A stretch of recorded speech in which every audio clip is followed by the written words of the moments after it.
নমস্কাৰ বন্ধু বান্ধৱীসকল আমি ৰাখিব চেনেলটোলৈ আপোনালোকক স্বাগতম জনাইছোঁ।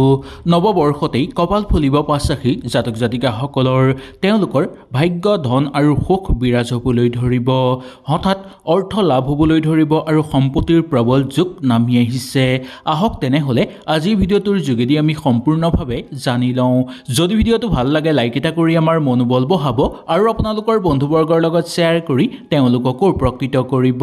1 নম্বৰ ৰাশিটো হ'ল মেঘ ৰাশি জাতক জাতিকাসকলৰ কাৰণে এই নতুন বছৰটো অত্যন্ত শুভ বুলি মনা গৈছে। এই বছৰত আপোনালোকে ডাঙৰ সুযোগ লাভ কৰিব পাৰিব। ঘৰত সুখ সমৃদ্ধি বৃদ্ধি পাবলৈ ধৰিব। নতুন সুযোগ সুবিধা আৰু সৌভাগ্যতা আপোনালোকৰ ঘৰলৈ অহাৰ সম্ভাৱনা দেখিবলৈ পোৱা যাব। নতুনকৈ কিবা কাম আৰম্ভ কৰিব বিচাৰিলেও আপোনালোকে সুন্দৰভাৱে আৰম্ভ কৰিব পাৰিব। আটাইতকৈ এটা শুভ কথা কি আপোনালোকে যি কামতেই হাত দিব সেই কাম অকণমান দেৰি হ'লেও সম্পূৰ্ণ হৈ পৰাৰ প্ৰবল সম্ভাৱনা থাকিব। চাকৰি কৰি থকা লোকসকলৰ কাৰণে পদোন্নতিৰ প্ৰবল সম্ভাৱনা আছে। পদোন্নতিৰ যুগৰ লগতে চাকৰিৰ আপুনি যদি স্থান পৰিৱৰ্তন কৰাবলৈ চেষ্টা কৰি আছে সেই কামতো উন্নতি কৰিব পাৰিব। নতুন কামৰ প্ৰবল সম্ভাৱনা আছে। নিবনুৱাসকলৰ কাৰণে কৰ্মপ্ৰাপ্তিৰ যুগ লৈ আহিছে এই 2026 চনত। মেঘ ৰাশি জাতক জাতিকাসকলে নতুনকৈ কিবা কাম ঘৰত আৰম্ভ কৰিব বিচাৰিলেও এই বৰ্ষত সুন্দৰভাৱে কৰিব পৰাৰ যুগ দেখিবলৈ পোৱা যায়। ঘৰুৱা ক্ষেত্ৰত আপোনালোকৰ অনুকূল প্ৰভাৱ দেখিবলৈ পাব। ভ্ৰমণৰ ফলত দ্ৰব্য লাভ হ'বলৈ ধৰিব। শিক্ষাৰ মানদণ্ড বৃদ্ধি পাবলৈ ধৰিব। আপোনালোকৰ ৰাজনৈতিক ক্ষেত্ৰত সুনাম অৰ্জন কৰিব পাৰিব। কাৰ্যকৰী পৰিকল্পনা সম্পূৰ্ণভাৱে আপোনালোকৰ সিদ্ধি হৈ পৰা দেখিবলৈ পোৱা যাব। 2 নম্বৰ ৰাশিটো হ'ল বৃষ ৰাশি জাতক জাতিকাসকলৰ কাৰণে এই 2026 চনটো অত্যন্ত শুভ বুলি ক'ব পৰা যায়। ধনৰ ক্ষেত্ৰত বৃষ ৰাশি জাতক জাতিকাসকলৰ এই বৰ্ষত কপাল ফুলিব। হঠাৎ ঘৰলৈ টকা আহিব। সম্পত্তিৰ যুগ হ'ব আৰু পৰিয়ালত সুখ সমৃদ্ধি বৃদ্ধি পাবলৈ ধৰা দেখিবলৈ পোৱা যাব। ঘৰুৱা পৰিৱেশ আপোনালোকৰ উন্নত হৈ পৰিব। ব্যৱসায়িক বাণিজ্যৰ লগত জড়িত লোকসকলৰ কাৰণেও অনুকূল প্ৰভাৱ দেখিবলৈ পোৱা যাব। নতুনকৈ কিবা কাম কৰিলে সেই কামৰ পৰা প্ৰচুৰ পৰিমাণে অৰ্থ উপাৰ্জন কৰিব পাৰিব আৰু এনেও এই বৰ্ষটো আপোনালোকৰ আৰ্থিক ক্ষেত্ৰত উন্নত যুগ দেখিবলৈ পোৱা যাব। কৰ্মক্ষেত্ৰত নতুন সুযোগ সুবিধা লাভ কৰিব পাৰিব। প্ৰেমত আপোনালোকৰ শুভ হ'ব। খেল ধেমালি কৰি থকা লোকসকলৰ কাৰণে অগ্ৰগতি দেখিবলৈ পোৱা যায়। বিদ্যাৰ ক্ষেত্ৰত আপোনালোকৰ শুভ হ'ব। নতুনকৈ কাম বিচাৰি থকা আৰু নিবনুৱাসকলৰ কাৰণে মনে বিচৰা কৰ্মপ্ৰাপ্তিৰ যুগ দেখিবলৈ পোৱা যাব। ঘৰুৱা পৰিৱেশ সুখ সমৃদ্ধিৰে ভৰি পৰিব। কৰ্মক্ষেত্ৰত নতুন সুযোগ সুবিধা লাভ কৰিব পাৰিব আৰু কাৰ্যকৰী পৰিকল্পনা সম্পূৰ্ণভাৱে আপোনালোকৰ সিদ্ধি হৈ পৰা দেখিবলৈ পোৱা যাব। ঘৰলৈ মূল্যৱান সম্পদ অহাৰ যুগ আছে। পাবলগীয়া অৰ্থ ঘূৰাই পোৱাৰ প্ৰবল আশা আছে। চাকৰি কৰি থকা লোকসকলৰ কাৰণে চাকৰিত লাভৱান হ'ব পাৰিব আৰু পদোন্নতিও কৰিব পাৰিব আপোনালোকে। 3 নম্বৰ ৰাশিটো হ'ল সিংহ ৰাশি জাতক জাতিকাসকলৰ কাৰণে এই নৱবৰ্ষই সিংহ ৰাশি জাতক জাতিকাসকলৰ কাৰণে লৈ আহিব মান সন্মান। নেতৃত্বৰ সুযোগ লাভ কৰিব পাৰিব। চাকৰি কৰ্মত সফলতা অৰ্জন কৰিব পাৰিব। নিবনুৱাসকলৰ কাৰণে কৰ্মপ্ৰাপ্তিৰ যুগ আছে বা কৰ্ম পোৱাৰ আশা দেখিবলৈ পোৱা যাব পাৰে। আত্মবিশ্বাস আপোনালোকৰ বৃদ্ধি পাবলৈ ধৰিব আৰু মনটো মাজে সময়ে আপোনালোকৰ আশাবাদী হৈ থকা দেখিবলৈ পোৱা যাব। ঠিকা ঠুকলি কৰি থকা লোকসকলৰ কাৰণে মধ্যম ফলাফল দেখিবলৈ পাব। যুটীয়াভাৱে কিবা কাম যদি এই বৰ্ষত কৰিব আপোনালোকে বিচাৰে তেনে ক্ষেত্ৰত সুন্দৰভাৱে কৰিব পাৰিব। নতুনকৈ ব্যৱসায়িক বাণিজ্য আৰম্ভ কৰাৰ ক্ষেত্ৰতো এই বৰ্ষটো আপোনালোকৰ কাৰণে অনুকূল হিচাপে পাৰ হোৱা দেখিবলৈ পোৱা যাব।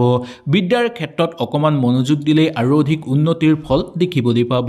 কিবা যদি প্ৰতিযোগিতামূলক পৰীক্ষাৰ কাৰণে আপোনালোক সাজু হৈ আছে তেনে ক্ষেত্ৰতো সুফল অৰ্জন কৰিব পাৰিব।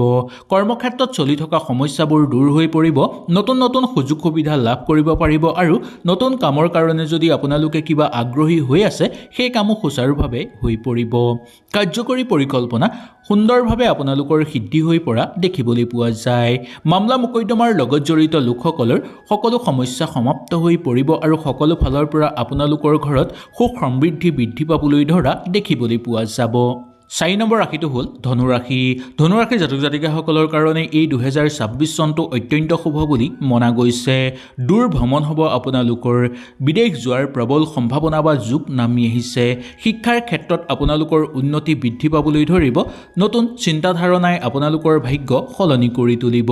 কিবা কামত যদি আপোনালোকে নতুনকৈ আৰম্ভ কৰিব বিচাৰে তেনেহ'লে ভালকৈ চিন্তা চৰ্চা আপোনালোকে কৰিলে সেই কামত আপোনালোকে পূৰ্ণভাৱে সফলতা অৰ্জন কৰিব পাৰিব। দাম্পত্য জীৱনত সুখ সমৃদ্ধি বৃদ্ধি পাবলৈ ধৰিব। বন্ধুবৰ্গৰ লগত থাকোঁতে বন্ধুৰ পৰা পূৰ্ণ সহায় সহযোগিতা লাভ কৰিব। ব্যৱসায়িক বাণিজ্যৰ লগত জড়িত লোকসকলৰ কাৰণে ব্যৱসায়ত অনুকূল হিচাপে পাৰ হ'ব আৰু আৰ্থিক ক্ষেত্ৰত উন্নত ফল দেখিবলৈ পাব। কৰ্মক্ষেত্ৰত আপোনালোকৰ গতানুগতিক হিচাপে পাৰ হ'ব। সন্তানৰ কাৰণে অবান্তিক খৰচৰ মাত্ৰা যাতে বৃদ্ধি নাপায় তাৰ প্ৰতি অকণমান আপোনালোকে লক্ষ্য ৰাখিব লাগিব। প্ৰেমৰ জীৱন আপোনালোকৰ সুন্দৰ হৈ পৰিব। ধৰ্মীয় ক্ষেত্ৰত যোগদান কৰি আনন্দিত অনুভৱ কৰিব। ওচৰ চুবুৰীয়াৰ লগত থাকোঁতে আনন্দময় হিচাপে পাৰ কৰিব পাৰিব। নিবনুৱাসকলৰ কাৰণে ধনুৰাশিৰ জাতক জাতিকাসকলৰ অত্যন্ত শুভ প্ৰভাৱ পৰা দেখিবলৈ পোৱা যাব। শুক্ৰ গ্ৰহৰ বিশেষ আশীৰ্বাদ এই বছৰ আপোনালোকৰ ওপৰত পৰিব, যাৰ ফলত যি কামতেই হাত দিব সেই কামতেই আপোনালোকে সফলতা অৰ্জন কৰা দেখিবলৈ পোৱা যায়। 5 নম্বৰটো হ'ল মীন ৰাশি। মীন ৰাশিৰ জাতক জাতিকাসকলৰ কাৰণে এই 2026 বৰ্ষটো অত্যন্ত শুভ বুলি মনা গৈছে। এই নৱবৰ্ষত আপোনালোকৰ জীৱনত চলি থকা সকলো সমস্যা দূৰ হৈ পৰিব। পুৰণি যদি আপোনালোকৰ কিবা দুখ আছে সেই দুখো সমাপ্ত হৈ পৰিব আৰু নতুন বছৰ আৰম্ভণিৰ পৰাই আপোনালোকৰ সুন্দৰভাৱে আৰম্ভ হোৱা দেখিবলৈ পোৱা যাব। আধ্যাত্মিক শক্তি আপোনালোকৰ বৃদ্ধি পাবলৈ ধৰিব আৰু ভাগ্যয়ো কেও ফালৰ পৰা আপোনালোকক সহায় সহযোগিতা কৰা দেখিবলৈ পোৱা যাব। ঘৰ পৰিয়ালৰ ক্ষেত্ৰত সুখ শান্তি বৃদ্ধি পাবলৈ ধৰিব। ঘৰলৈ নতুন সম্পদ অহাৰ প্ৰবল যোগ আছে। ৰৈ থকা কাম বা ৰৈ থকা ধন আপোনালোকে লাভ কৰিব পাৰিব।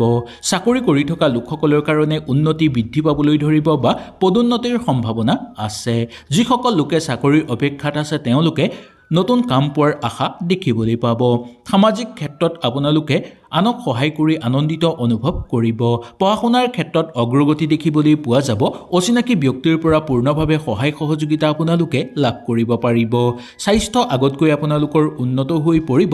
কৰ্মক্ষেত্ৰত চলি থকা সমস্যাবোৰ সম্পূৰ্ণভাৱে শেষ হৈ পৰিব আৰু কৰ্মক্ষেত্ৰত উন্নতি আৰু সফল হ'ব পাৰিব আপোনালোক। ধৰ্মীয় ক্ষেত্ৰত আপোনালোকৰ অত্যন্ত শুভ বা আধ্যাত্মিক ক্ষেত্ৰত আপোনালোকৰ শক্তি বৃদ্ধি পাবলৈ ধৰিব।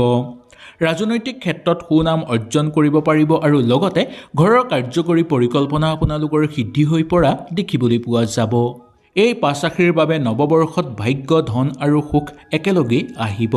ভিডিঅ'টো আপোনালোকে হয়তো সুন্দৰভাৱে বুজি পালে। যদি আপোনাৰ ৰাশিটো এই ভিডিঅ'টোত আছে তেনেহ'লে নিশ্চয় মোক তলত কমেণ্ট কৰি জনাব আৰু যদি ভিডিঅ'টো ভাল লাগে লাইক এটা কৰি আমাৰ মনোবল বঢ়াব আৰু আপোনালোকৰ বন্ধুবৰ্গৰ লগত শ্বেয়াৰ কৰি তেওঁলোককো উপকৃত কৰিব। তেনেহ'লে আজিলৈ আপোনালোকৰ ওচৰৰ পৰা বিদায় লৈছোঁ। কালিলৈ পুনৰ আপোনালোকক লগ পোৱাৰ প্ৰতিশ্ৰুতিৰে আজিলৈ নমস্কাৰ।